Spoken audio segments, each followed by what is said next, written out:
Hey, welcome back to the Real Estate Excellence Podcast with your host, Tracy Hayes. Today, I have a unique team, a husband and wife real estate team that is one of the most successful teams in Northeast Florida. They've broken the mold from traditional real estate by utilizing innovative, hyper-targeted marketing strategies, modern technology, a work hand in hand with professional creative teams throughout their office to list and sell homes. Let's learn more of what makes this young, amazing couple great at real estate, working together to lead a team, the Cotton team. Let's welcome Katelynn and Josh Cotton to the show. Wow, thank you for that amazing intro. You're welcome for that. I appreciate you guys having come on, having Jennifer on now Markham, right? Mm-hmm. Formerly Myrick, last fall, and I've been watching what you guys have been doing, and now I'm in your building here, so this is great. So we're close by, but I'm going to kick off the show. Just kind of give a little bit of background, and I'll just kind of go back and forth with the two of you versus normal podcast is one-on-one, but I'm getting used to doing this two-on-one interview. So I'm going to bounce back a little back forth. So we'll start with ladies first. Okay. Katelynn, tell us a little about where you're from. Okay, so originally I was born in LA. My mom had a dream to become a singer, so they moved out there in their early 20s, and then they realized it was very expensive, and my dad got a really good job in Jacksonville, Florida, so that brought us here when I was 3 years old. And so I basically say I've been raised here my whole life, But yeah, I love it. I grew up in Ponte Vedra, and we live 6 minutes outside of Nocatee right now, and we really love it. I don't think we'll ever leave. And you went to the University of Florida. Florida. UNF. I'm sorry, Yes. UNF. I did that off memory, and I got it in my notes right here in front of me. So you went to UNF. What did you study there? What was your vision of what you wanted to do? So I assume it wasn't real estate. Well, I always had a big interest in real estate.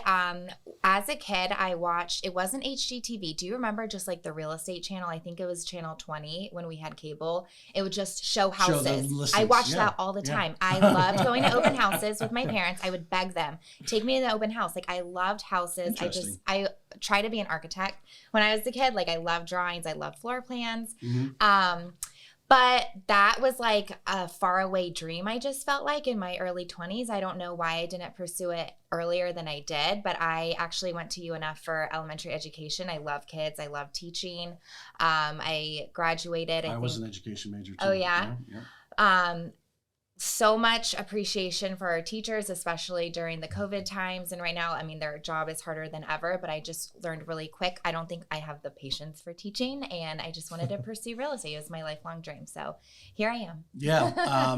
Education, teaching, patience, that's amongst many other things. Yeah, I could never do it. Yeah. Yeah. I'm a little older than you guys. Probably I would say almost twice your age, but a little old school. When I always say, I've said this on the show before, when I grew up, if someone was in your face, it's because they care. Today, if you're in someone's face, they think you're trying to put them down or demean them in some way, shape, or form. So I don't click with that. Yeah, and I had kindergarten, so I think that was just really hard.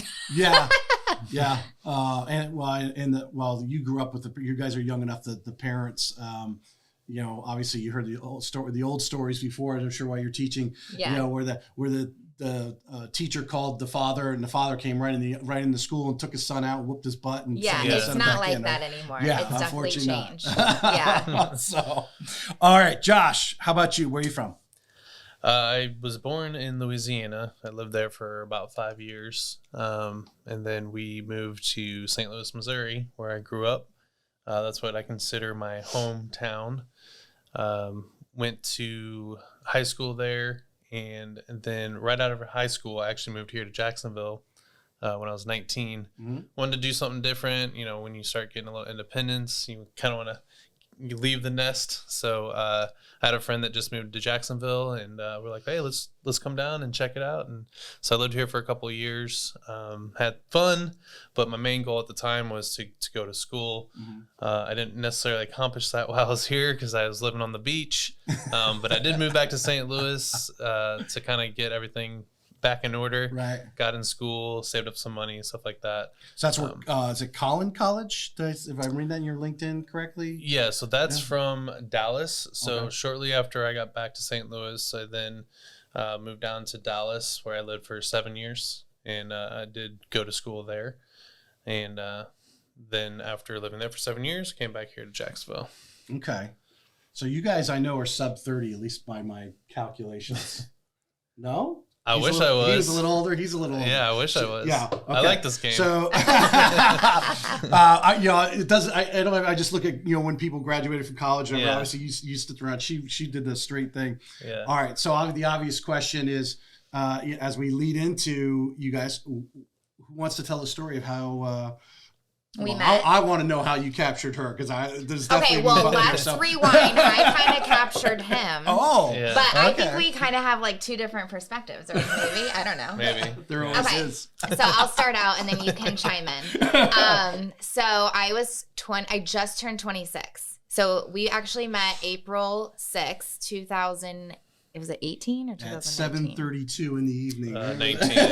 3 p.m. 2019, I think. So I used to do CrossFit, and I actually just randomly joined a new gym, and I just wanted to try it out, and they were having a bike and booze with like their CrossFit crew.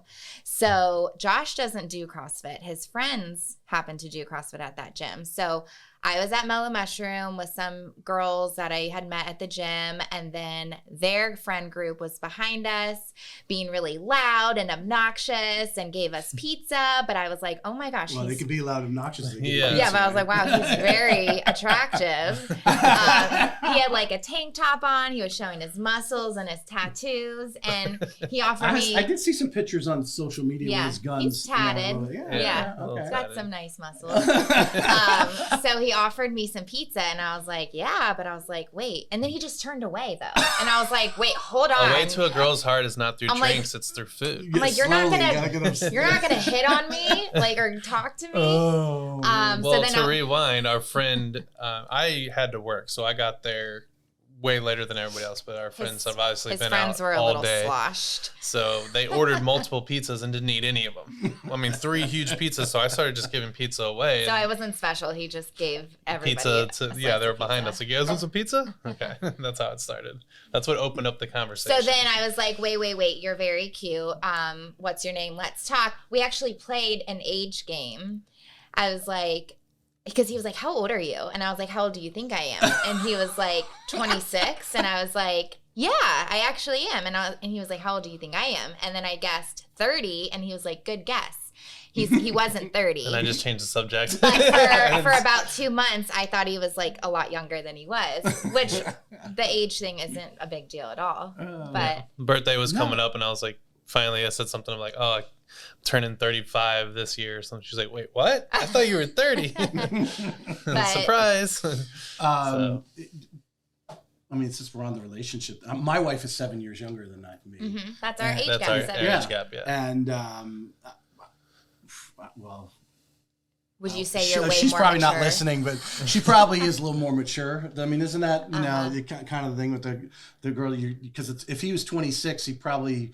Too immature at that point. Too immature for you as being a 26-year-old woman. I'm very glad. Okay. I like the age gap. And I had some growing up to do. I will admit that. He taught me some things. Yeah, we met at a good time. I mean, I had bought my 3rd house by then, and had obviously my cars and had a good job and everything. So I think that's somebody who she needed was kind of stable like that. Mm-hmm. Versus when I was 26, probably wouldn't have been that at all. I would have been like, no, get this guy out of here. 100%. I can relate to that story completely. Mm-hmm. So you are fancying real estate as you grow up. You're watching the programs. When do you start getting a taste for real estate? What leads you in that direction? So that's like part of our story. Sorry, I don't mean to chime in. Go ahead. But so I had just failed the real estate test like a week before I met him, and then I took it again the next week. I passed. Woohoo! It is a hard test. He didn't help you study for the second test? No. Okay. So I was like a teacher. I was a preschool teacher at the time. I was nanny, and I was like, I really want to get into the business. I want to get into real estate. So I passed, got my license. joined a brokerage, and then I worked my sphere and I sold like 5 homes right off the bat, one being his. Awesome. Because he was in the middle of a flip or renovation at the time. Ah. So this is where we Her start. first listing was my house. My first listing ever. I mean, we were talking, dating, I guess, at that point for about 3 or 4 months, nothing crazy serious yet, but we, so I was like, all right, you can sell my house, but I had a realtor that I used to buy the house who was very experienced, and she obviously was brand new and just starting. I was like, all right, I'll do a deal with you. Yeah. I'll do a deal, but you have to give me 1%. Yeah, I gave him a kickback. So. But hey, she got her first listing. It was pretty good sale. I learned a lot. Hopefully you got the kickback back. So it all panned out. Dinner and It all goes to one house now. So are you licensed at this time? She got licensed first. Yeah, she got licensed first. Just to fast forward through a bunch of stuff, basically I was a banker for 10 years. I was a private banker for JP Morgan Chase. I did that in Dallas, and when I transferred here to Jacksonville, I transferred in that position. I worked in St. Augustine, then I worked at the town center, and my goal was always to work for myself in some sort of fashion. I'd always been interested in doing a franchise of some sort because it's a proven business model. Always just had the huge entrepreneurial mindset. And so I dipped my toe into real estate basically by flipping houses. So I would, buy a house and then renovate it, flip it. And when I moved here to Jacksonville, I had bought my 3rd flip, and that's the one that she sold. Still never really thought about real estate as a career. I watched $1 Million Listing and stuff like that, everybody does. I'm like, wow, that's amazing. That's pretty cool. But I was like, that's not realistic probably in Jacksonville, at least at those numbers they were doing. Of course, yeah. But when she got her real estate license, and I'm sitting behind, this is right when COVID started, so we were pretty slow at the bank. Not many people were coming in. I'm just sitting there all day on my phone, and she's closing deals, and but she also has a lot of free time, and then she starts making more money than I'm making, and I'm like, I did pretty well. I was living the life. Are you married? No. Okay. All right. Yeah, I did well at banking, close to 6 figures most years, and so I was comfortable, but I was bored, and I obviously, like I said, I had a passion to be an entrepreneur, so I was just waiting for that right moment. I had some money saved up. I had just sold the house, and I see how well she's doing, and I'm like, well, maybe I can get into real estate because I'm good at sales. That's what I do on the bank side anyways. And so sitting there at Chase Bank, started studying for the real estate exam. I had so much free time on my hands. And so, Katelynn, you get started. You landed some deals quickly. And if you don't, I'm not going to mention your previous brokerage. I know if you want to mention that's totally, we'll talk about it. That's what, but one thing I like to reach out, especially to newer agents or agents that maybe are hit a lid, and this is where the Cotton team kind of comes in. What sort of things were they doing that help you get off to a little quicker start? So I actually learned everything from YouTube as my first 6 months into the business. I door knocked Ponte Vedra Boulevard when I was a brand new agent. Literally no fear. That was, I think, before I even sold your house, and I'm going to these $4 million. I'm just trying to do anything I can to drum up business. And you kind of have to be fearless. You have to put yourself out there. I got I would say kind of lucky. I was working my sphere. So I did 5 personal deals that first 6 months, but then I was kind of twiddling my thumbs, okay, I didn't have any online lead source. I didn't have the best training or mentorship. So I was just kind of maybe I should join a team. So I did join a team. That was also when I was at the same brokerage. And no, I went to a different brokerage. Okay. Yeah, I joined a team. I learned a lot. It was great for, the time I was there. I put 13 under contract my first 90 days. It clicked when I had good mentorship and everything. I learned okay, this is what it means to be a realtor. This is how I can work online leads. I totally get that. I always say it was like boot camp. She it was went great into boot camp, learned everything, got the discipline, and then she hit the ground running. Is it common, because you've been on a team, run a team, that when you do bring someone in, that you put them on that 90, 120-day schedule? This is what you're going to do. Is that very common as far as real estate teams to have that very structure? Yes. Because I just assume, being from the outside, the perception is, coming from corporate America, you kind of need that before you could start to open your eyes of what this business is all about. I would say if you run your team correctly, yes, like you should have like guidelines and short-term goals. Like, okay, you're going to learn all of our procedures, systems. We're going to role play this many times a week. You're going to come to our meetings. You're going to shadow me. You're going to come on my listing appointments. And then, you should have this many under contract within 90 days, 120 days, whatever it may be. Which is standard is usually 2 to 3. That's pretty reasonable, especially last year. It was pretty easy. Because you want to make sure that they convert. If you're paying for these leads and you're giving them, you want to make sure that they are able to close the deal. So her doing 13 in 90 days was obviously very good. Well, so then the light bulb clicked and I was like, okay, my entrepreneurial spirit was like, I want to take the best parts that I'm learning from this team and I want to start my own team with. And then we were engaged and then we got married. That was COVID 2020. We got married in our living room. Hey, that's a story right there. Yeah. I mean, we were like, hey, let's spend $70,000 on a wedding or let's spend $70,000 towards a new house in our business. Exactly. We started the Cotton team with, I think it was $60,000 in our bank account. And we were like, okay, we're good. We need to make a sale within 6 months. Hopefully we can do that. And we did. Yeah. So you guys eventually, because you joined the same brokerage that she was with, if I saw that correctly. Well, so what happened was the broker that she was with basically said, if he joins a different brokerage, then I'm going to have to let me go. So I was like, well, I want to try something different just to see. We wanted to get different points of view. So I wanted to try a different brokerage. Ah, interesting. And so that's what initially happened. So she's like, well, unfortunately, Josh just passed his test. He wants to go with this brokerage. You already told me you're going to have to let me go. So I guess this is my 2 weeks and, Well, and I wanted Josh to have his own experience. I didn't want him to be, because I already knew how that team worked. Like I wanted to so you've been in the business, what, 8 months or so? Yeah. Like I would say by that time it was a year and a half maybe. And so then we went to another brokerage together, started our team there. And then we learned very quickly that wasn't the brokerage for us. And not to say the name, we'll protect the names. Yeah. But just so, I think one thing about our industry is we only know what we know. And unless you're talking to other people or have experienced it, you don't know. So someone listening out there, an agent, someone thinking about being an agent again, listening to the show, and it wasn't working for you. Now that may be totally different for people that are there. It may actually work for someone who's there. But what was it for you guys that wasn't working at that brokerage that you guys felt you had to move?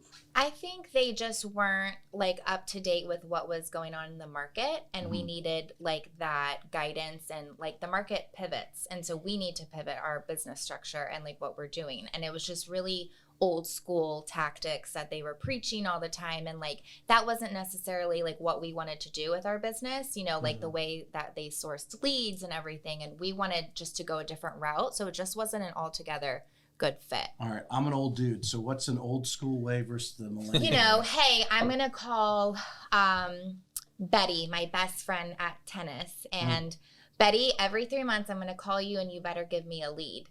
That kind of stuff. I don't want to be salesy to my friend. Well, you ask them to be a referral source, a referral partner. Okay. And even though they're just a friend. Well, they're people that sing your praises from the mountaintops. That's the type of person you're supposed to ask to do that for you, which it does work, and you should still have that. That should be a part of your business. But their main focus was that's 90% of your business, because they didn't do anything with online leads. Well, in this day and age with all the technology, that's where most people are shopping, is through Zillow, Realtor.com, and all these. Well, especially to start a team young, and get it going, you need to have that influx. Well, yeah. What's the point of us starting a team if we're not going to provide for them? We're just going to say, "Hey, work your sphere. Call Betty every 3 months." Yeah, they can just do that on their own. Right. So yeah, we it just quickly didn't realized, fit our structure. Well, what we wanted. and the knowledge, they knew what they were doing to an extent, but it was also a newer brokerage. The person they brought in to do all the education, he obviously had been in the business for a long time, but it was still always kind of just very surface level on what we learned. And then but I was fine. I was like, whatever, we're doing our own team. We're doing our own thing. I was kind of like we were kind of like on an island. And but you had to go out and discover a lot of the things Yeah. yourselves versus getting it from the But I broker was like, that I don't want to be on an island. Yeah. I want my brokerage to feel like home. Like I want to be able to call them anytime, and like I want to feel like very confident that they are giving me the right guidance and the answers to my questions, you know.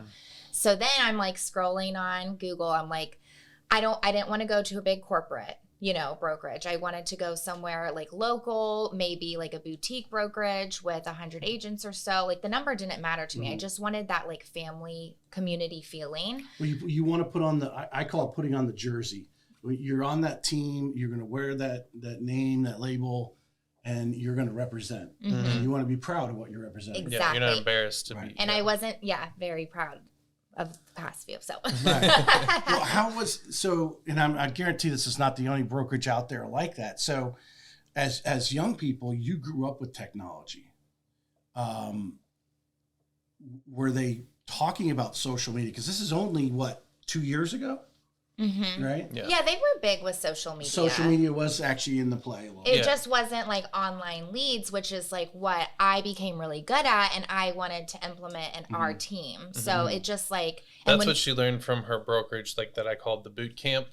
Like they got online leads from Zillow. So you learn very quickly how to convert those leads, and you know, you can do really works. Well. Yeah. Yeah. Like once it clicks, you can do really well with it. So we wanted to replicate that. So this is a question off my list here or anything, but just talking about online leads and the team concept, I assume the ideology though is to wean off the leads, is to eventually get to a point where you've done enough deals, you have mastered or at a mastery level of marketing your circle of influence, marketing your past clients, you know, that sort of thing.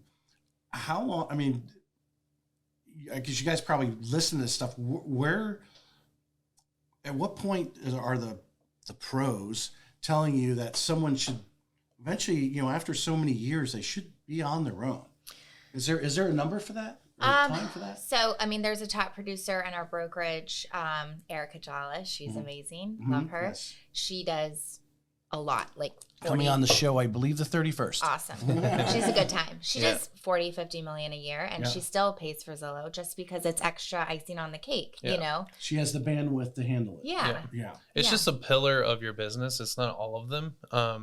And so initially when you're starting a team and we wanted to grow quickly, which we did, you need to feed your team leads. That's why they're joining your team, among other things. But the main reason is you're going to give them leads that they can try to convert, and you teach them how to convert. So initially, you know, we go with like Zillow, Realtor.com, a couple other lead sources, and we're paying a lot of money for these Zillow leads per month, and they're rolling in, and then we're teaching our team how to convert.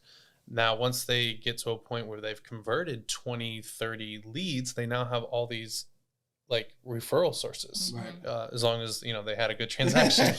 And we always say, you know, every online lead you get, you should try to get 1 or 2 additional out of that. Whether it's them buying again an investment property or they're referring you a friend or family member from that. So our goal was to, like the team that she came from, the boot camp, their main focus is to always be lead source 100% online leads, where we want to be a hybrid where we're doing, yes, a part of that is our business, but we also want our agents to get really good at working their sphere, door knocking, doing events, getting referrals, open houses, all that good stuff. Right. We're a good mixture of everything because we want them to be well-rounded agents, because at the end of the day, online leads are awesome, but the conversion is only like 10%. Yeah. So you have to have a ton, and you have to call a lot to get some yeses. You're going to get a lot of no's first. Which we were at 14% last year, which is really, really good. We were like in the top 1% on Zillow. But the leads, as the market shifts, completely change. Right. So they're not these people that are ready to go buy a house in a weekend anymore. Now it's back to kind of a normal market where they're like, I just want to kind of browse. I might buy in a year from now. Well, if you're spending all this money on Zillow, us as the business owners every month, you have to get that money back within the next month or two. Otherwise, you're going to be floating 9 months worth of leads without the return. And so that's expensive. We are shifting our business towards, like we were just talking about, more of the hybrid, the referral sources, open houses, door knocking, back to kind of the old school realtor, if you will. Well, everyone that I've had on the show, and this is episode 83, so roughly 75 agents, most of them high producers. They are doing all those steps. Now, obviously, it depends on how much bandwidth you have, too. I mean, some of them don't want to, they're busy enough. They're maxing out. They don't want to hire another transaction coordinator or partner up with another buyer's agent or whatever, because that's what you need to eventually do to do the $50 million type thing. And you have to be doing the old school steps. The guest I had on Monday, we were talking about thank you cards, 5 of them a day. I've had numerous agents bring that up. Old school, the guy who sold all the cars, sending the cards out to all his past clients every month, reminding them, hey, I'm here, I love you. send me a referral. And of course, the old agents talk about how that's all they deal off of. And I think you have to work that, and the only way to work that is the online leads allows, if I can use this analogy, and you guys can agree or disagree with me, I've said this before, the real estate agent, when I was growing up, when I was, 20, 25 years ago, when I was your age, they were, most of the time that wife, typically, not to be biased in a sexual way, but the wife of the banker at Citibank, she was doing it as a hobby. She just referral after referral, and she was in it. And by the time she was 55, 60 years old, she was doing all the because she had just been doing it so long in the area, and everyone knew her as the agent in the area. Now younger people can enter this space, but it takes that lead generation, the online leads, to get the jump start, so you can start earning the income before you start weaning up. You're just closing that gap down, the time gap of having to be in the business. I mean, you can certainly do, like, her first brokerage, like we mentioned, didn't have much support. She passed her tests, and they're like, all right, good luck. And she was like, well, what do I do now? And then she YouTube. Well, and all Josh that. was like, I feel like they're just throwing you in there and not giving you help. And I was like, well, I think that's what real estate is kind of like. Like, I had no idea. And coming from Chase, I got the real, we had training once a week, like all the support I could ever want or need. So I'm like, why aren't you getting click on the internal site? Exactly. For all this training just you want. endless support between managers and knowledge and everything. So I was like, why aren't you getting that in real estate? I was writing contracts before I knew what the contract said, and then I would call my mentor and I'd be like, can you check this? And she would go through it thoroughly with me, but I didn't know what I was doing, Right. Yeah. I'm just going to throw Keller Williams out there because Paige Wiseman was on Monday. I forgot Paige's name for a few seconds, but and she was talking, she's been with Keller Williams the whole time because they have been successful in their own right. Some people agree or disagree with how they do it, and every franchise is a little different, but they had that training early for her.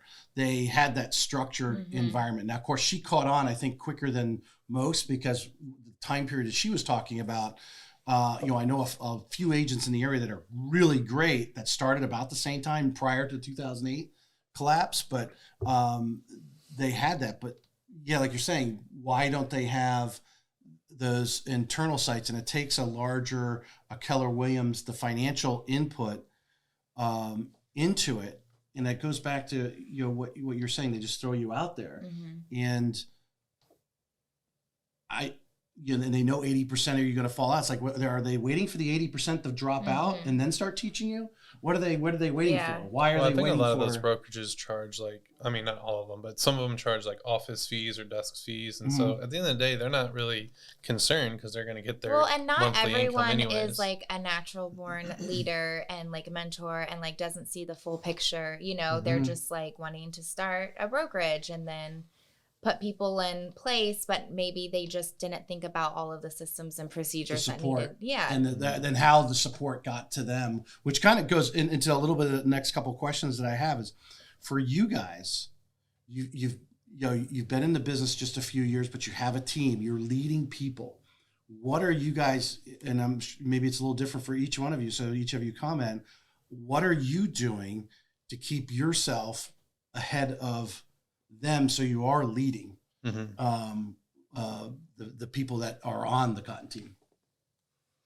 I guess I can take it. So we, a lot of leaders or bosses, if you will, they lead from like the top. Mm-hmm.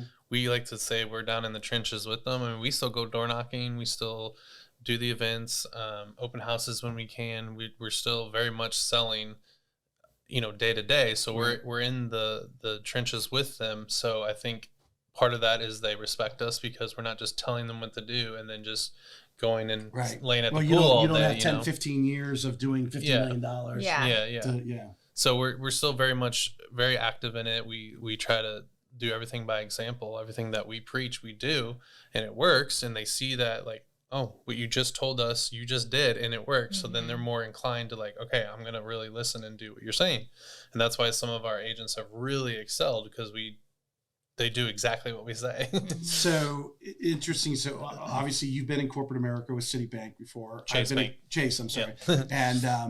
And I've been in corporate world longer than that. How important is it to have a leader like that actually, because I think when you have that, and I hope I have that here with John sitting on the other side, that they have your back, right? Mm-hmm. They're in it. They're just as involved. They're not sitting in, over in Orlando or they're sitting in Atlanta or whatever, and they're giving direction. Maybe you see them at a social if you're in the real estate world, but they're not really doing it anymore. Mm-hmm. And I've seen in corporate America where owners of corporations, luckily they have some people underneath them keeping them alive because the mindset of them is like 15 years ago, kind of like you were saying, that initial brokerage, they're doing it old school. How important is it to have that, that leader in the trenches? I think it's hugely important. So like with the other brokerage we were just talking about, he was leading from what he used to do, but we never saw it happen. Like he's saying like, oh yeah, this works. And we're like, okay, well, let's see it work because we're trying and it's not working. Right. And that's kind of like, well, I don't really know if this works anymore, So I think for our agents being able to see like door knocking's hard and it's not fun. And especially in this weather, it's hot, but like we've shown them examples where we've knocked on a door and we've later converted those leads. Like, so they've seen it, or open houses, same thing. I think it's hugely important. Yeah. I always say like, okay, here's the protocol. If you follow this, like you are guaranteed success. You just have to do the work. You have to do the things. Like real estate is not easy. You're chasing people's business all the time. And this is an oversaturated market. There's a ton of agents. You have a ton of competition, and buyers are liars sometimes. They're not the most committal. Mm-hmm. So especially with online leads, like we just have to show up and give the best first impression, So we talked about doing driveway consultations. Like we talk every Monday and Friday at our meetings, like, okay, we learned this didn't work. How's this going, Brett? That offer that you wrote, why didn't it not get accepted? Mm-hmm. That conversation you had, why didn't you get your buyer engagement agreement, signed? What can we say differently next time with these conversations? Right. How important is it, especially,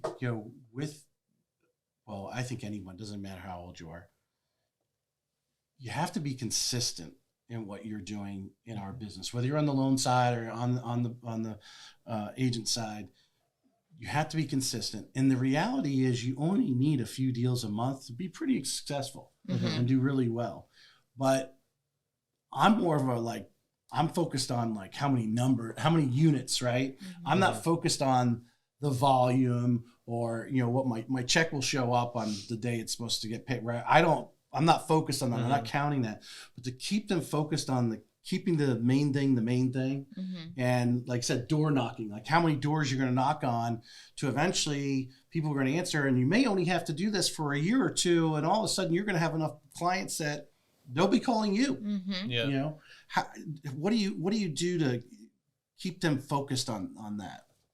I think so. We do like a lot of short-term goal planning. So like every quarter, like we'll sit with them. We'll say, okay, like how many units do you want to sell? Like how many conversions? And this has been like a tough market, not going to lie. Like last year like everyone was feeling it. Like we had an amazing year. It was just like a completely different market. And it was also hard. You had to go show a house right away, you know, because it's going to go under contract within an hour. This year, it's definitely just been different, you know, with the increased interest rates. Now buyers, like our buyer pool is less, and then sellers are kind of on the fence again, you know. But I think keeping them focused is just keeping them accountable. We do calls every day. So prospecting is huge for us. Right. And we concentrate on having conversations more than just, oh, Calls. you did 50 calls. But nobody did you answered. talk to anybody? 0 people? Well, then you didn't really move the needle. So Right. you have to have conversations because that's actually going to get you somewhere in your business. So we make sure they concentrate on the conversations. Because today, in today's market, as you're talking about, to slow down a little bit and have those conversations, because they are now, well, we're not sure right now. Maybe if the right house shows up because inventory's low, you know, we may do something. So you got to really build that relationship more so than a year ago. Yeah. You know, last year was how fast can you write the contract and then, you know, negotiating, get it accepted for me. You're just like right into it. Now it's, you got to actually you're nurturing. It's a lot of nurturing we're seeing right now. We have also a lot of out-of-state buyers. So it's like, you know, nurturing that relationship, getting like them in touch with a realtor maybe in New York and like waiting for their house to sell. Like, it's just like, it's a lot of touch points right now before you actually make the sale is what we're finding. But, you know, the prices are good. Right. So our team is okay with it. But we also concentrate in, like, this is what we were talking about earlier. We're like hybrid team. We don't just rely on the Zillow leads and stuff anymore. Like, we've gotten leads from our social media. We have a YouTube channel. We've gotten leads from that, like really good leads.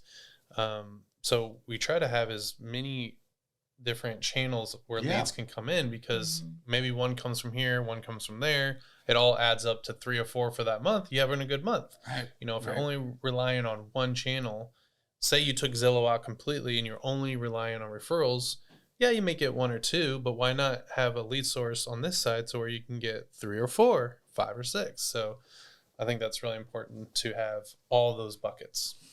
Change a little bit. I want you to think internally right now. When you first got out there, you of course didn't have the brokerage with the leadership, but personally, now you went and knocked on doors, so you had this fearless drive.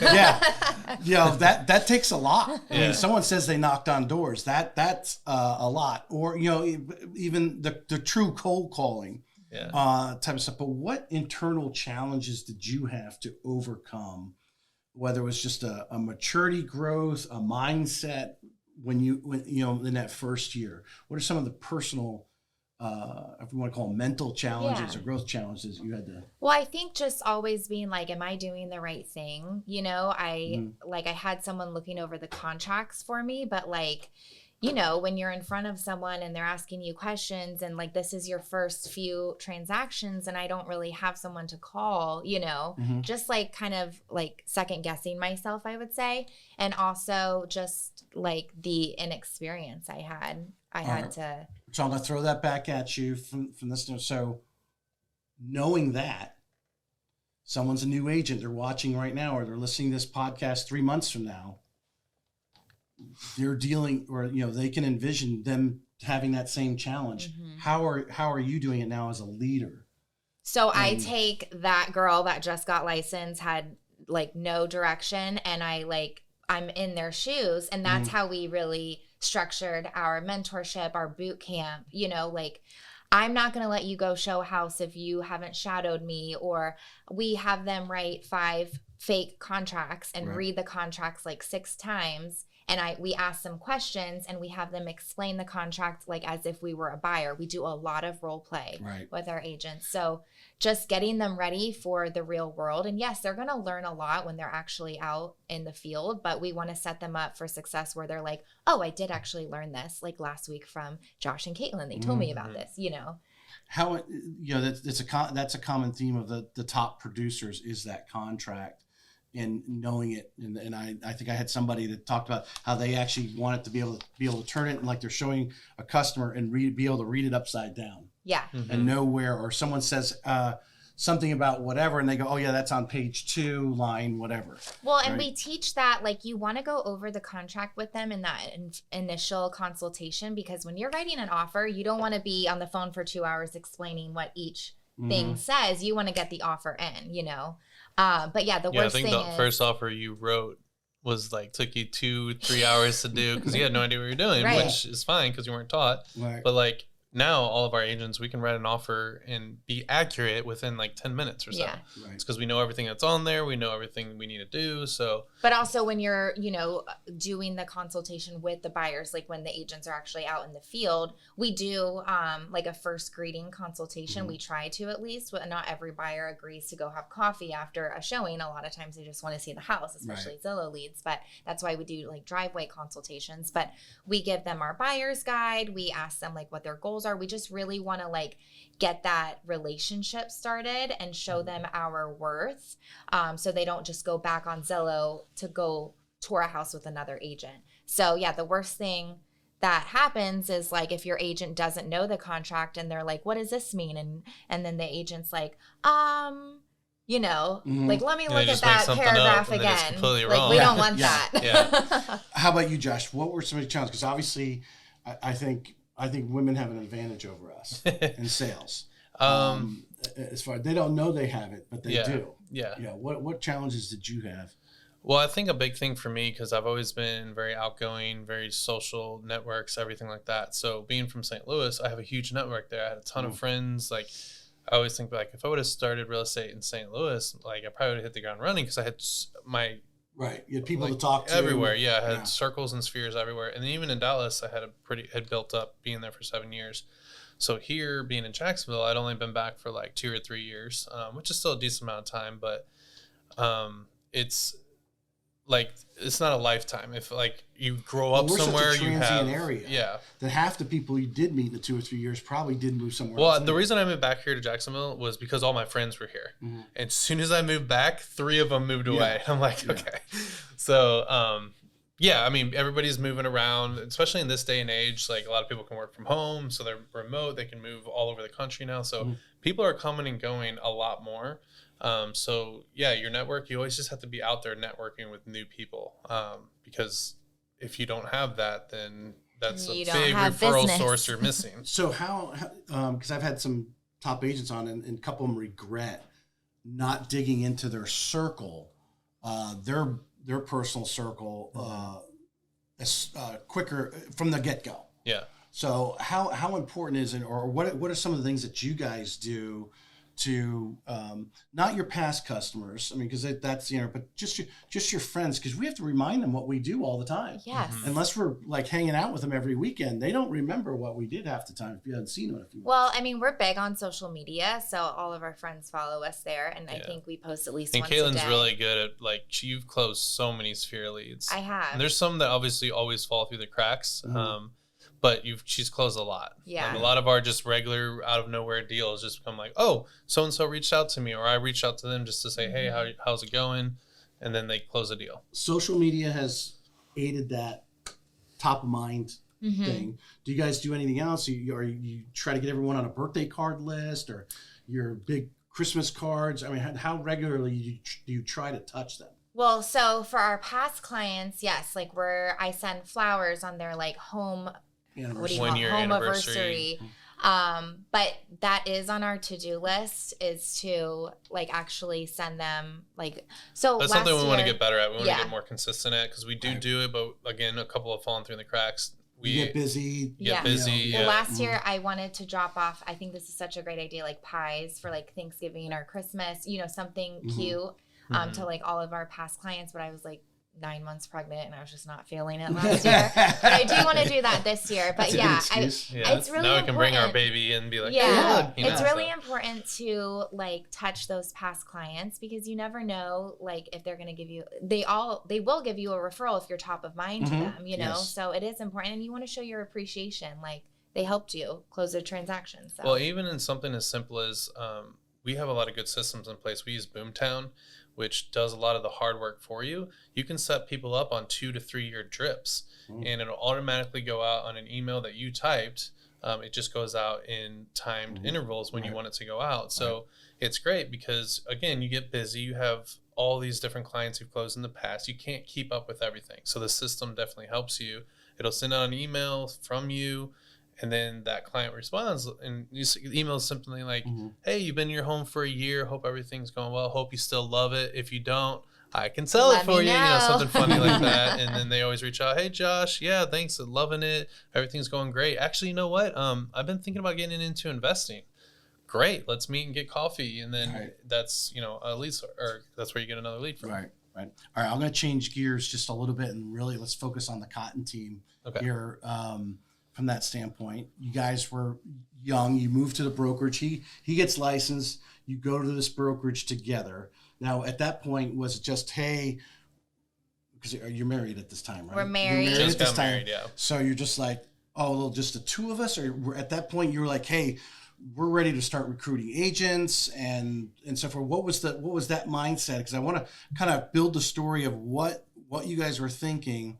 Because I think anyone looking at, these guys have been in the business 2 or 3 years. What gets you into like, hey, I want to invest in other people, because it takes a lot of energy. A lot of people say, oh, I'm 1099. They're not paying me to be. Oh, trust me, they're paying you because they're pouring your knowledge into you, and that takes a lot of energy to train people up. To a successful team takes a lot of energy. Yes, you can run a team it doesn't take much energy if it's not successful. But to really be involved, it does take a lot of energy. A lot of energy there. So. What's your mindset? He jumps in with you. You move over to this new brokerage. Are you at that point thinking about, hey, I want to have a 10-person team, or what's going on in your mind? So I was wanting to leave our said brokerage together. I was wanting to come to a local brokerage, so I was Googling local brokerages near me. But we did actually have 2 agents on our team at the old brokerage already. We had already recruited 2. And the initial goal was like small, like, all right, let's maybe just do 5. Like 5 or 6. Total. Because we just had got Boomtown. We had like all these procedures in place. Like we had a big vision, but I was like, I just don't feel like we can really like elevate here. Like this is just not the right space for us. So then I looked at Round Table Realty's website and I saw the cute video of Keith and Howard and it said like, contact us. And so I was just like, hey, I'm not happy at my brokerage. My husband does not want to leave, but I really want to. Howard talk to him. Howard emailed me right away at like 10 p.m. at night. He was like, hey, can you talk on the phone tomorrow? And I was like, yeah.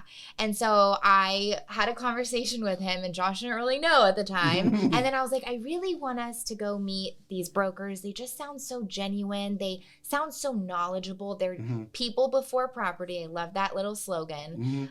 Let's just go meet them. And he was like really reluctant. I don't want to go. I'm like, we're fine. We're doing our own thing. He didn't want to be a brokerage hopper. You know, he was just like, we can do our own thing.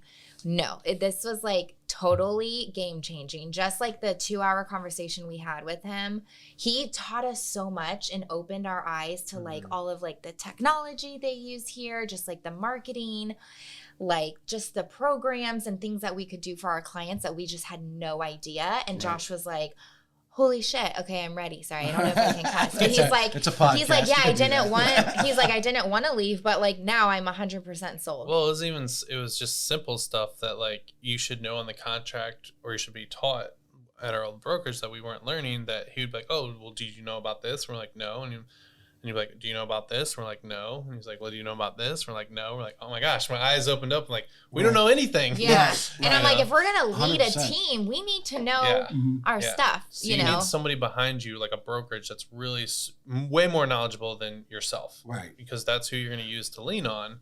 Well, so you guys are leading a team. And then my question earlier was, what are you doing to stay in front of them? And Howard's got to do that. And obviously he's got many more years experience, and the top brokers in the area are always out there searching what's the latest thing, what's the industry doing, so they can, and I love this. Sarah Rocco gave me this, but it's common sense. Value. You have to continue to give value. Yeah.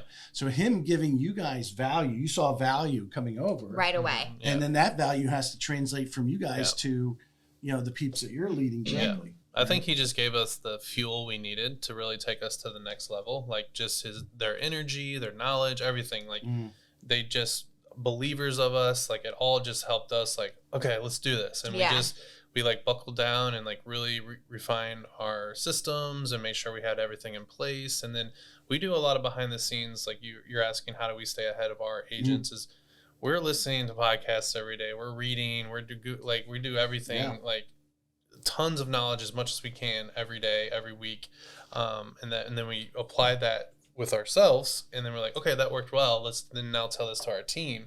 So that's kind of how we do that. But yeah, moving over here was definitely like a game changer. Decision ever. With all the the YouTube you mentioned, you just mentioned the podcast too. I mean, do you directly share the podcast? Like, oh my God, you guys need to listen to this. Sometimes if it's a really like, okay, this is a main focus, we want to like. There's one from Homelight that they this team did where they would do these boxes for listings, and we were like, oh, that's a great idea, let's try it. And we tried it out and it's been a great hit, so we wanted our team to like soak up everything from that podcast. We'll have them listen to it, and then we'll do like a takeaway on Friday. Like, what did you all take away from this? And they'll each give their version of what they liked. That is that's leadership right there, because you have been in corporate America. They're not doing that. Only that unicorn leader is doing that and sharing the knowledge that they're taking in, going, hey, you need to watch that YouTube video I just watched. That's got some great stuff. Instead of you trying to recreate the YouTube video in front of them, it's like, it's already there. Well, it's like the game of telephone. You may catch some of this stuff, but you don't say it all correctly or everything that you wanted to. So have them watch the actual YouTube video or listen to the podcast. They hear exactly what you heard, and then hopefully the light bulb clicks for them too, like it did for us. Right. Well, I think that's very interesting. Light bulb clicking, like-minded people, and we tend to attract like-minded people to ourselves. And hopefully your team, at least the core of your team, clicks with you because they think the same. They'll listen to that podcast, and they'll not only the light bulb that went off for you, they might even find another light bulb and go, hold on a second. Did you also hear on this minute here? And that's why we do the takeaways, because we're like, what did you take away? And they're like, oh yeah, I didn't even think about that. That's a good point. That's so refreshing, because I think a lot of people, and I don't know if I like to kind of use the scarcity abundance mindset, but they think, if they heard that podcast, well, so did whatever amount of thousands of people that, or depending on how big the listener group is, or watched that video or got that knowledge, and they're like, oh, I want to hold it for myself. But that doesn't help the Cotton team. That doesn't help. That doesn't help Round Table Realty grow if you're trying to hoard the information, or you got this great idea, listen to this inspirational podcast, and you got to share it. And the whole rising tide rises all boats. And our meetings, are very collaborative. It's not just us talking. Like, we want to hear what our agents have good are ideas thinking. So I would say that's like a positive aspect of our team, is like, it's not just us talking to them or talking at them. It's never like that.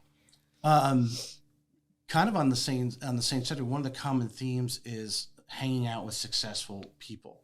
Now, you guys are young in the business, but you've already dove in. You're leading a successful team. But who are some of the people that, I assume Howard would be on this list? Yeah, definitely. And Keith. Or, I mean, what do you guys do to surround yourself by some of those successful, well, it doesn't have to be in the real estate industry, but other successful people that motivate you, but open your eyes, because again, we only know what we know. And to open your eyes to this business, because like I said, there's still a lot about the lending business I don't know, because I haven't been involved. Like, obviously John, he's big in the renovations. I've done some renovations, but not to the caliber. He just wrote a book that's coming out. So what do you guys do to kind of get out and mix and mingle with some of the success? Well, I think after our monster year we had last year, that organically people have started reaching out. Like, we're now obviously getting invited to like the top producer events with Elevate. What is it called? It's just, I think it's called Elevate or something like that. Jack's real producers. And the Elevate, I saw your picture on that. There's several of them. So we started going to those. You just start networking with people, start mingling with people, and then like the last event that we went to actually was put on by Keller Williams, and we mingled with people, and we ended up talking with Kelly DeLucia from the Welch team. Love her. Yeah. She's so awesome. she's a top producer for sure. Podcast. She's been on the show. Yeah. So she's a big time producer, and so we were like soaking up knowledge from her. We ended up like we were talking outside, then she ended up like sitting down with us at the bar, and we talked for like another 2 or 3 hours, and she was very nice to give her time, and just we were asking all kinds of different questions. Which I think that's really cool about our industry, because we were also talking to Gwen Volin, who was like, she did like 100 million with her small team last year. And it's like, they are so open to sharing what's working for them. It's like not like a secret sauce. Like we're all trying to do the same thing. And there's an abundance of clients out there. It's not me versus you. So I just thought it was like so awesome that everyone can just like share what's going on, what's working and what's not working. And that's why we don't mind doing the same thing, because like we had that happen to us, so we're willing to help other new agents like that are just starting their journey. I've had people like, hey, you shouldn't tell your people. secret. Yeah, tell your secret. But the reality I think in our business is every transaction's different, every customer we deal with different, every loan's different. Everyone's just different. Right, in their own world, although we may live in the same geographical area, but how we make our money, our lifestyle, what we spend money on, what we don't, the house we're buying, every single one's different because they all have a different address, right? And the reality is, what works for you may not work for someone else. But you're sharing the idea, and it's great if they went out. If there was a cookie cutter way to do this business where it's like, hey, if you do 1, 2, and 3, you're going to sell $100 million. Everyone would be doing it. Like, sign me up. Yeah. That to share the ideas, someone may take your idea and my idea and then mold it into their own idea. And then how hungry are they? Some people just want to do so much. Others want to do $100 million. So everyone's so different. So if you don't share, in my opinion, if you don't share, you'll never be shared with. So it comes back to you. Yeah. 100%. All right. This is the question I've been thinking about also, and looking at our time. I want this answer. Okay. Husband and wife team. You guys, you're buying leads. How many leads you're buying? We talked a little bit out, you had some people that were, just say, not really fitting into the team. These business discussions that you guys have internally when you go home, or do you keep business out of the house? No, it's always business, which is, I think, a great part of us, because I don't have to wait till the next day to call my business partner to discuss this issue. Let's hash it out and let's talk about what's going on. And it can go on all week long, right? It can just be an ongoing discussion that you continue to bring up and think about. And sometimes that's good, because then your initial thought changes as you're talking it throughout the week or the day or whatever. Because you're after hearing her thoughts and your thoughts. But there has to be, I imagine there's a lot of collaboration, because you guys probably wouldn't be here right now and where the Cotton team is if you weren't mostly agreeing with each other. Yeah. What are some things that you've, maybe you disagreed with him, but you went ahead with his idea, and vice versa? What are some disagreements that you've had that you or? Well, the first one, like we already kind of mentioned, was I was like, nah, we don't need to go to new brokerage. And she was right about that one. So, So you got a point there. Yeah. So having, well, and it's cool too, because we're very similar in the mindset that like we're both very entrepreneurial, but then like we're also very different in other things. Okay, so I am a little bit of a dreamer. I'm the realist. I'm the realist. I am a huge dreamer. Visionary. I think honestly, you can do anything that you put your mind to. I think it can happen. I have big dreams, and he'll So we balance each other up. She's up here in the clouds, and I kind of bring her down a little bit to more realistic level. But she also kind of brings me up a little bit, maybe because we can do that. Because things that I have said that we could do, our goal was to do 30 million our first year, which I was like, okay, that's crazy, and we ended up doing 50. So, we crushed it, but. So it's good because that she had this crazy mindset to do 30 billion in our first year when I didn't even think that was possible, so it's good to have kind of both sides of the coin. I think anything is possible. Yeah. So have you guys read the book Rocket Fuel? No. Okay. Sarah Rocco actually gave me the book. I read it and gave it back to her, but I would go get it. Okay. It talks about visionaries and integrators. Oh, okay. And it sounds like That Very sounds similar. Katelyn's the amazing. visionary and you're the integrator. Yeah. You're the ones, bring her down. She has the visionary that we're going to, walk around the globe, and you're telling her, well, we've got to cross these oceans. Exactly. Yeah. Yeah. All the- Yeah. We We The can hills get at there a one time. day, Yeah. but yeah. we're gonna need all these supplies. Well, she comes and up with the everything. vision, and then I Yeah. try to reverse engineer it. Like, okay, Yeah. well, how do we get there? Yeah. Is it possible? Is it truly possible? So, It is interesting. It's not a long book, but Rocket Fuel is the name of it. I would recommend it because I think you guys are probably like, yeah, that's us. yeah, If Yeah, sounds like sounds us. like us. And because it talks about in there how, it's very tough for a visionary to find an integrator, a good integrator. I'm a visionary as well. Mm-hmm. I don't have. I need some. I haven't found that integrator in my business. Life is, and it makes all the difference. I think it works because, like, yes, but I still have vision too. Like, I'm not like so like I'm only realistic. I'm not gonna dream past that. Like, I do have a little vision. She's just way above me. Yeah. Yeah. Well, yeah. we're both, I think, like, obviously, if you're an entrepreneur and you're a team leader, you have to be risky because you're fronting all this money. Calculated risk. Yeah, but calculated risk. Mhm. So I'm like, he is the financial guy. Where she may have just took the risk, I try to take the calculated risk. You know?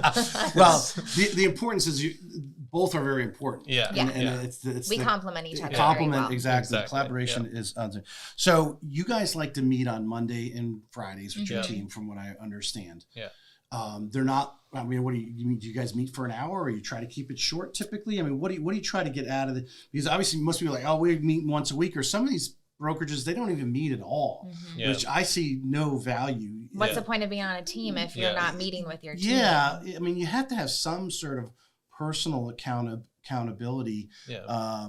in your business, and especially if you're wanting value. If I'm an agent with you, I want value from you guys. The only way for me to get it is to interact with you and Mhm. come into the office. So if I know Monday and Fridays you guys are here, and that's the time we can sit down and talk about new ideas or marketing or whatever it is that you guys. Mhm. But what do you guys try to? I mean, what's your goals in those? Is it different on Monday and Friday what you're trying to do, or you just like to meet twice a week just to get that couple of hours? What is it? Yeah, so we'll meet on Monday and Fridays at 9:30, and it just depends, honestly, what we have to say for that meeting. Like, it's different every week, but they call us, they can call us all week long. Right. But our meetings as a team is Monday, Friday. We wanted to give them freedom. Like, we wanted them to feel like they're not tied to a desk Monday through Friday.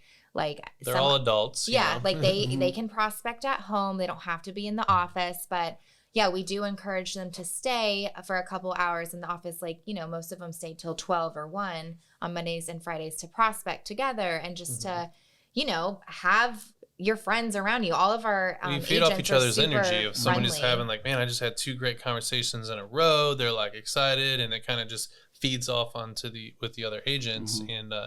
And we do like silly stuff too, just to like, just keep the morale up. Like, everybody just wears a weird hat during the meeting for no reason at all. We Okay, just and then do I that. just started on our YouTube channel. You can go watch this after this podcast. We just did like a office parody episode. So it's like Okay. very dry humor, awkward, but we Right. call it the real estate office episode 1. Yeah. I actually took episode 2 off because Josh said it was way too cringy, Yeah. but everybody thought it was hilarious. So I'm actually going to put it back on. So if you want to go look at some That's on funny your YouTube content, page? that's on Yeah. our YouTube page. Yeah, Oh, but we okay. just do, funny stuff like that. Just it doesn't always have to necessarily be about real estate. Yeah, we're but very the camaraderie positivity of everybody being based. together makes it like a family. Everyone being together. How important is it to show up? I think we're having the challenge in the loan officer just because of COVID, Mhm. and everyone's falling back on that whole. They're still trying to fall back on working from home. Yeah. And I understand there's certain things you can do a lot of things at home. You cut out at noontime, but there's certain times you have to put the grind in. Maybe it's making your dials or whatever, or showing up and sharing. Mhm. How important is it to show up to the sales meetings your brokerage is having or your team's having? How important is it even to show up to some of the socials so you can interact with other top people and hear the stories? It's so important. It's like, what's the point of being a part of a team if you're not doing that? And yeah, sometimes you don't want to, but like, I think everyone's loves our schedule, and like when they do come in, they do feel better, you know, like just because it has been a really tough market this year. Yeah. That's why we do the funny hats and like the funny episodes on YouTube, just to like Lighten not the be mood. so not be so like, oh my gosh. But it's also about like we have good stuff to tell them, share. you know, like whether it's we just listened to a good podcast or read a good book and we all want to discuss it, or even something as simple as like we had one time where a agent had a deal that was under contract, fell out of contract, and we had another buyer that was looking for that exact same house, and we were talking about it, and they were like, oh wait, I have a buyer for that house, and then we got that right under contract, like within 5 minutes. That wouldn't have happened if we weren't with her in the office that exactly. day. So and this is when the market was things. crazy. It would have been gone in 2 seconds. So just stuff like that's important to be a part, everybody together, so we can all share experiences from the weekend and help each other out. Yeah, Mondays are kind of like a recap from the weekend, like how did it go, how were open houses, would you guys blah blah blah. Friday is kind of like, all right, let's get it, like let's go, because the weekend a lot of times is our busiest part. Who's got the open houses? Exactly. Everybody knows where everybody else is at, so you can share. And that's you mentioned earlier, you felt like you were on an island, or I think it was Josh that mentioned on an island. Do you feel a lot of agents, that 80% of that were in the class that got licensed the same time you did, 80% of them within 2 years of that period of time are not even going to be in the business anymore? That a lot of them, maybe almost intentionally, but without obviously realizing it, have put themselves on an island because they're not showing up. They're not finding that brokerage. And this will lead into the question for you guys to advise someone out there maybe looking to get in the business. How important is it for that new agent to actually interview the broker? Their broker's going to ask some questions back, or team leader ask some questions, make sure they're a fit and they're not going to poison the team. But it's important that this business is done so many different ways. Exactly. As many brokerages there's that many different ways of doing this business. And some better than others, and many that are great. But how important is to really dig in and understand yourself, so you know the questions you need to ask that broker to make sure the brokerage is going to give you that value that you need. Yeah, it's very important. I mean, especially being on team, like, obviously we have all our expectations, so that agent has to make sure, like, am I going to be able to meet all those expectations, or am I going to want to do that? Because some agents don't want to even come in 2 days a week. They just want to work like from home, like you were mentioning. Some are like, well, I want to be there 5 days a week. Okay, well, that's probably not our team because we're not in 5 days a week. I mean, you're welcome to come into the office, but we're not going to be here. So, yes, they need to ask those questions because they need to see what's going to be a good fit for them, because whatever is a good fit for them, they're more willing to then show up and do the work. Right. Yeah. I think a lot, sorry, I didn't mean to interrupt. I think a lot of people get into this business though, and they just don't know how real estate works to begin with. They watch $1 Million Listing, they're like, oh, cool. You just go like negotiate some cool deals on behalf and walk of away my with buyer or $100,000. seller. Yeah. I don't know how many people Ryan Serhant now has as he's grown his business. Yeah. I guarantee those, and there's a lot of young people on that team. Yep. They're grinding. They're grinding on that phone. It took him 15 years to get where he's at. Yeah. If you ever, I'm sure you've read all his books, but like his very first book, he talks about like he signed up to 4 different gyms just so he could try to get referrals. Network. Like he was a hustler. Yeah. And he even kind of lied his way on to $1 Million Listing. He pretended to be this big like list broker that he wasn't at the time, but he like had his mom call him like 7 times while he was with people to be like, oh wow, I'm so busy. Yeah, exactly. Something I would do. You gotta fake it till you make it. Yeah. I'm trying to remember where my thought was going in there. I forget what the original question was. Yes, like important about showing up. Well, and it's important to interview your brokerage. Interviewing the broker. That's and like think of the list of questions, but sometimes you are you're just very naive, to the business. So, if you were to do it again today, at some point, prior to the test, post-test, you're figuring out who you're going to get started with. Knowing what you know now, if a girlfriend of yours came to you and said, I want to get into real estate, what kind of conversation would you have with her? Well, I don't think I regret how I did it, because honestly, that was the motive to start our team, because I was like, wow, I had no mentorship. I want to give that to our new agents. But I would say, hey, you need to actually interview. I don't regret how I did it, because it helped us form. I mean, we our have team. friends right now that are like, they're studying for the real estate license like right now, and so it's like we're telling them that very important question, like you said, is interview your broker. Make sure that's somewhere you want to be, so you don't have to broker hop. Like make sure that they're going to provide the support you want, the knowledge you want, like the expectations that you want. Do you want someone to push you, or do you want someone to kind of just be hands off and let you do your thing? There's so many and are you going to brokers. be full time? Because this is a hard industry to just be part time. Right. Like I had this one girl I went to high school with. She just had a baby, and she was like, hey, do you think real estate is like right for me, or is it oversaturated right now? Like I would love to just do it. I love the flexibility. And I'm like, it takes years to be flexible.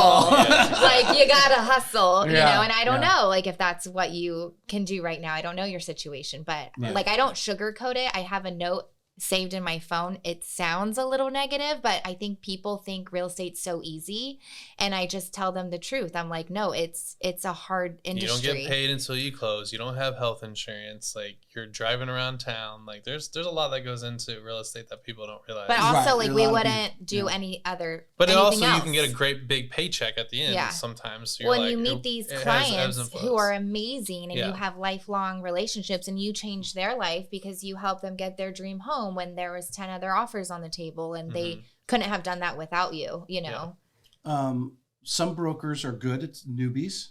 Some aren't, obviously. There's some that cater to that sort of thing. But you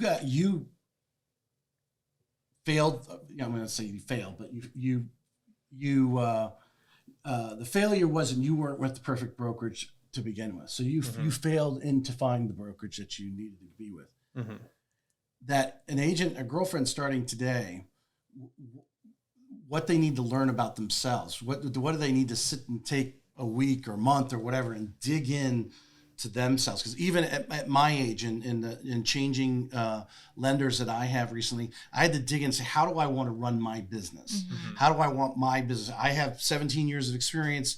I'm a unicorn out there right now looking to find the right lender to be with. Someone's looking to be with the right brokerage, but they have to know, ideally, sometimes you can stumble into the right brokerage, but you had to find something out about yourself, right? What did you have to find, a couple of things that maybe you found out about yourself in that first, 6 months with that initial brokerage. You had to dig deep into yourself and say, this is how I want to run my business. I like learning on YouTube or, I would say know what day-to-day practices you want to do. There are some teams who aren't hybrid teams like we are, and they just want you to call a bunch of leads every day, strictly online leads. And if you're on their team, that's all you're doing. Right. There's other teams like us who are hybrid, who were like, okay, yes, you are going to make calls every day, Monday through Friday, to help build your phone cadence and your business. But we also want you to door knock a couple times a week or host 2 open houses a month. So figure out like what practices you're wanting to do as a realtor, because you're going to have to prospect no matter what. Yeah, so it's not just magically appear in your inbox. You're not going to be like, sold a house. Have you ever talked somebody out of being a real estate agent? Yes. Yeah. Why? We've had a couple people that like interviewed with us. Well, I could say I don't think talk out. I think they not the tried right fit it for our team. Too. Yeah. Right. Because again, more like they want to be a part-time agent, and obviously a part of our business is paying for leads, so we need to make sure those leads are worked. And it's hard for those and followed up on, and it's hard for you to do that if you're only working part-time. So I think maybe a couple people here and there, when we really tell them the ins and outs of the business, they're like, I don't know if that's for me, Right. So I think a lot of people though have to like see it for themselves. Yeah. So like we also praise real estate too. Like it's fun, it's flexible, it can be flexible. Yeah, we don't want to be like negative sounding. Like we love the industry. It's just you have to work hard. Yeah. Well, you guys are, I mean, I think you're going to agree. You're comfortable being out of your comfort zone. Yeah. A lot of people like the comfort zone and come in their office 9 to 5. They're not chasing leads. Yeah, they like to be in the cube and handle. I mean, I think one of the biggest challenges that in the lenders world right now is as a lot of these online companies are trying to get out, where Loan Depot was online, but they got out years ago and then into the retail world, being out on the street versus direct to consumer. And just because they want to take the test, they want to make the money that a loan officer makes, but they don't realize, you have to go out and interact with people. Mm-hmm. You have to, stand up in front of, give a lunch and learn, whatever your method is. Or maybe you are sitting there cold calling, but you're still going out and meeting a real estate agent you never met before. You got to get out there and be part of it. But there's some of the people that like to sit in a cube, and then people don't realize that there is, the disc assessment is one of the methods. Is there's certain people for certain things. I 100% agree. We had one agent who, she's still really good friends with both of us to this day. We love her. And she sold about like 12 to 14 homes last year. Yeah, she's pretty good. Yeah. And then, but she was just like this year after the market, and she was just like, I need a break. It's just stressing me out. So she started doing some admin help work for us. And she's like, I love the admin side. And then she was like, a TC for a little bit for us. And then she was like, wow, I love like not being in the transaction, just like helping. Being part of it. Yeah. Being part of it. So I definitely think it depends on your personality and just like what you like to do. She's a little more reserved, a little, more laid back. So sometimes when you have to have those not aggressive, but those conversations where you got to tell either the buyer or seller, like, hey, she wasn't. It can stress somebody out. It was who's not hard for her to have those conversations. Yeah. Some people, they do. Better behind the scenes, maybe. I know Keller Williams is big on the disc. The people I follow in the loan officer world are big on the disc. I know John and Brittany Brooks with Momentum, they're big on the Clifton assessment, which is a little deeper, because I think those tests are so much better than they were 15, 20 years ago. They really, and I'm sure if the three of us took it, we're probably all three, D and I are probably where we're at, where that person you're just talking to is a high C. They're detail oriented. They're comfortable in the cube. They're not, the go-getter, type thing. And people have to realize where they are, because I think one of the just sad parts is someone jumps in, they want to be a loan officer or they want to be a realtor, and they're not successful at that, but they're not lucky enough to realize they're a transaction coordinator, and they get out of the business altogether. When really they're great transaction coordinator. Where there is a space for them in this industry, maybe it's just not the selling face to face. Right. Exactly. 100%. All right, we've been going for a while, so I'm gonna fit. This is the last formal question. Okay. One of the common themes that I hear is consistency with the top producers. What would you guys say that you guys do? And maybe just something personal. I had Shelby Florenz with Compass. She says if she doesn't work out every morning, it's not going to be a good day. That's her thing. What is it that, whether you're doing personally or in the business, that you feel, and it's likely something you just started a couple of months ago because you found out about it, or something you've been doing since you started? What is it that you're consistent at that you feel moves the needle in your business, or you're doing consistently? I would say for me, I like to go on a walk every day. And then I do like to, Josh is like, it's her diary. It's not my, it's like my visionary manifestation journal. So and I go back to like 2 years ago, cause I date them. He's like, how do you know what the date? I'm like, I date every entry.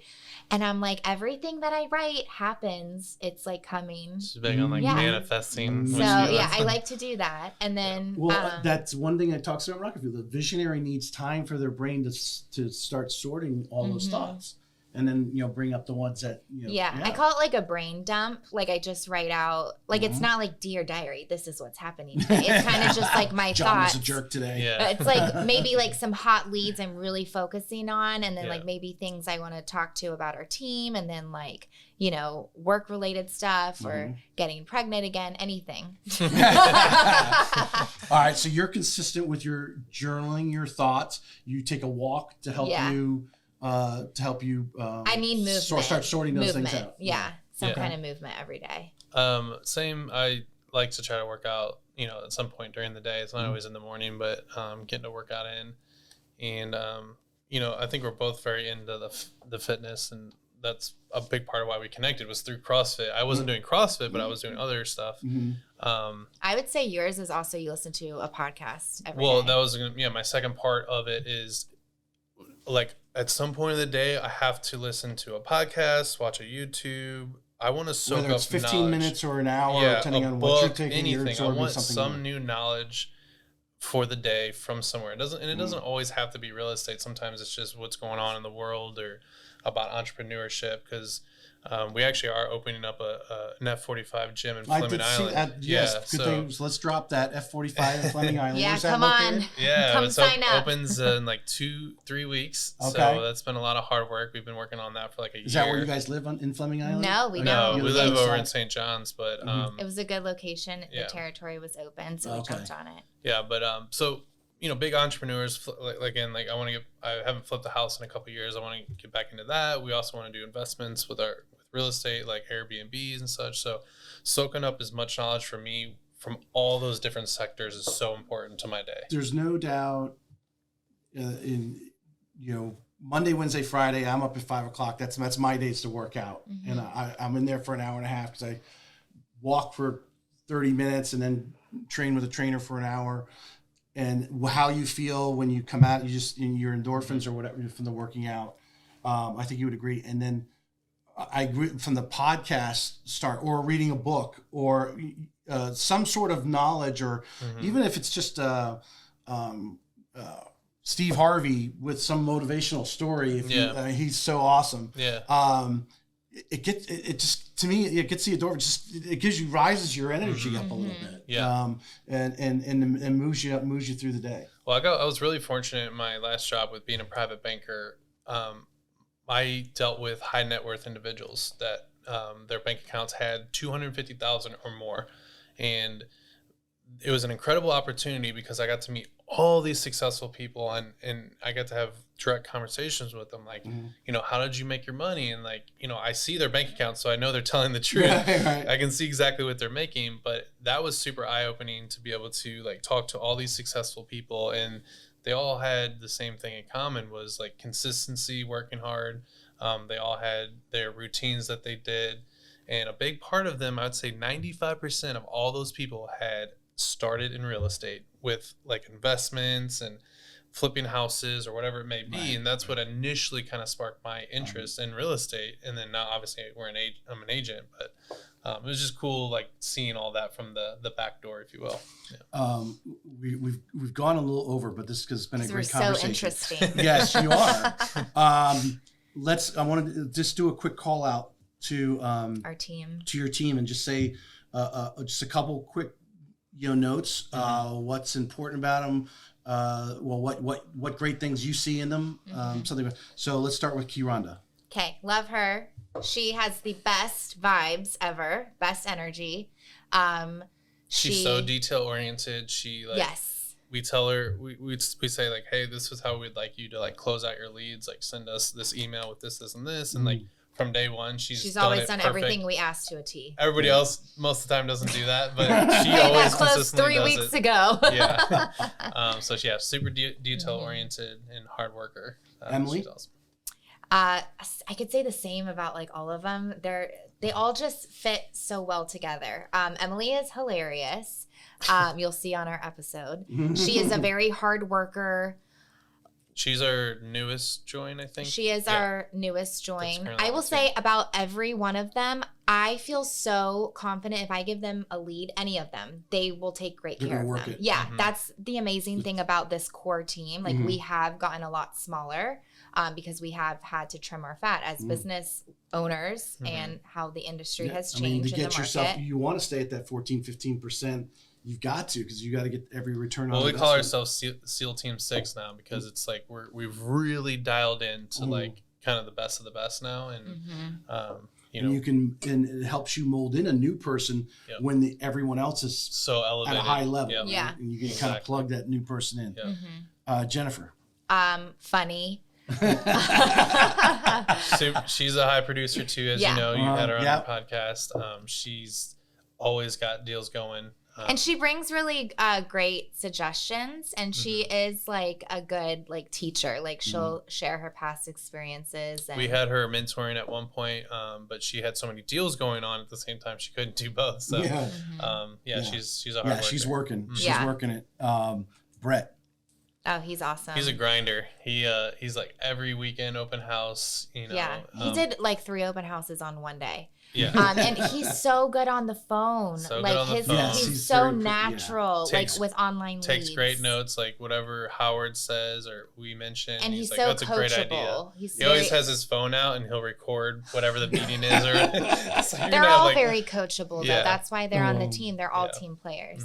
And Alex, which I believe is one of your top producers, right? Yep, she is. I think one of the greatest aspects of Alex is she is a former teacher. That's how I met her.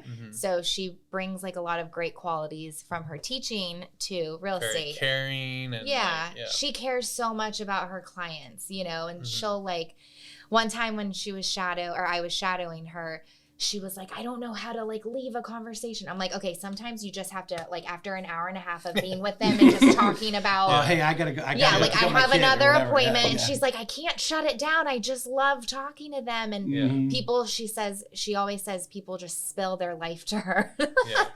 My wife can be the same way. She can go on, and I say, honey, at some point you get to say, hey, I gotta really run. Let's circle back. Schedule on this for another time. But she's definitely a rock star. I mean, she just took everything that we told her from the very beginning and just did it. And she was like, you guys told me what to do, and I did it, and it worked. So she's been crushing it ever since day one. And you have a transaction coordinator you mentioned earlier. Yeah, we have a transaction coordinator, Kelsey Mancini. I think that's how you say her last name. I've never said her last name, so I'm not sure. But she's awesome. She's used to doing 60 transactions at once. Yeah. Oh, wow. She really does all that. So you got an experience. Very experienced. Right. And then kind of the backbone to hold all this together is Sarah Michael. She's our inside sales agent, our secret weapon. She makes a ton of calls for everybody. She's amazing on the phone.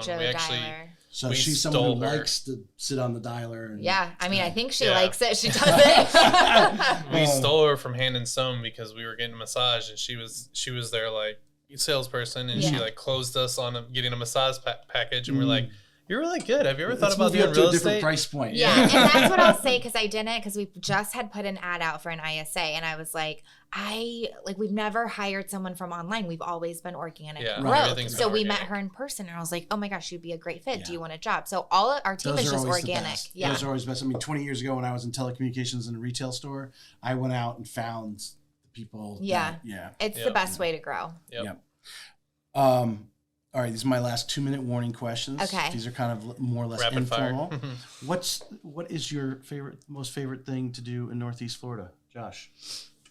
Because you have how many? You have one child now? Yeah, we have a baby, 7 months old. Okay. Yeah. Right. So she's to the age now where she's in the stroller, and she's so I think that we've just been working for the last 2 years. Josh doesn't have fun. No, I'm just kidding. No, we like going to the beach. Yeah, we go out and try new restaurants. Is there a favorite beach, you guys? I mean, I would love to join a beach club, but we're really waiting. Expensive now. We're waiting to open our gym. I think my favorite thing will be taking Liliana out on all of these new adventures. The zoo, the beach, everything as she grows. Yeah. Are you guys boaters? Do you like to?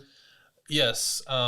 I do love deep sea fishing, and I haven't been able to do that since I've been back in Jacksonville, but there's something I want to pick up. What we need to do is we can get the team, and I'm with the boat club, Freedom Boat Club over here. Okay. We'll get one of the pontoons one night, so you can get 10, 12 people on there. Yeah. Let's schedule it. Brett's been on that cruise before, but if you've never cruised up Julington Creek or up Black Creek, it is so amazing. You really realize it's right there. So we'll stretch out there. All right. I want separate answers on this. Okay. Is it more important who you know or what you know? Who? Both agree there. Yeah. Just because with F45 and we're actually planning to open multiple other locations, because of somebody we know, we have an investor that may be able to take us to the next level with that. So that person introduced you to the Actually, franchise. This is a funny story. Do you want to quick 30 seconds? 30 seconds. Okay. When I was in inexperienced new realtor, my family friend, she knew me since I was 5 years old. She turned me down to sell her Roscoe house in Ponte Vedra It's been because about $1 million sale. Which it was going to be about $1 million, and this market could have sold for $2 million if she had waited. But anyway, so I was so upset and offended. I was like, "Who? Like my family friend How many doesn't sales believe did in you have me?" on you probably had the original 5 on your Yeah, at this about. point. That was after I no, left yeah, the you big did have- team. I had about 35, 40 sales Oh, under my okay. belt. Yeah, that's but why maybe- she gave us the Yeah. interview. I mean, in that short period of time, that many sales, you know what you're doing. Yeah. Yeah, but still, maybe it was my age or whatever. She still saw me as a 5-year-old girl, but I cold called every expired listing that was unique and on the water because I was like, I need to get a very unique property, and it has to be over $1 million. Sell one the spider. Yeah, exactly. That's what it was. So we got a $3 million one in Neptune Beach, and we Love sold it, and we netted them $250,000 more than they originally needed or like wanted, the asking Where it price. expired at. Yep. So anyway, but now we built a really good relationship, and it's going to lead to other opportunities for us. So Yep. that's my little Who you know. 2-minute spiel. Yeah. Yeah. I appreciate you guys coming on. Thank you. Thanks for having having us. us. Learn This is really a fun. lot about you guys, and now that we're in close proximity, if there's anything obviously we can do for you here at Loan Depot, I hope we can carry on that conversation, get John back involved Yeah. from that standpoint. But appreciate you coming on.